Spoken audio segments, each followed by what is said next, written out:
এভাবে বানাবেন, একটু অন্যরকম, এতে ভালো টেস্ট লাগে। অল্প পানি, আদা রসুন বাটা, গোলমরিচ গুঁড়া, লবণ, মরিচের গুঁড়া, হলুদ গুঁড়া। শুকনো শুকনো সিদ্ধটা করে নিতে হবে।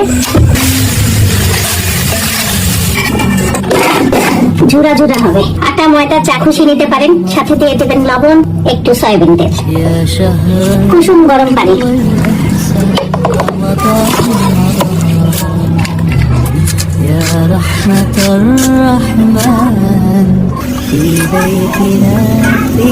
লবণ, ভর্তাটা মিশা করে করবেন।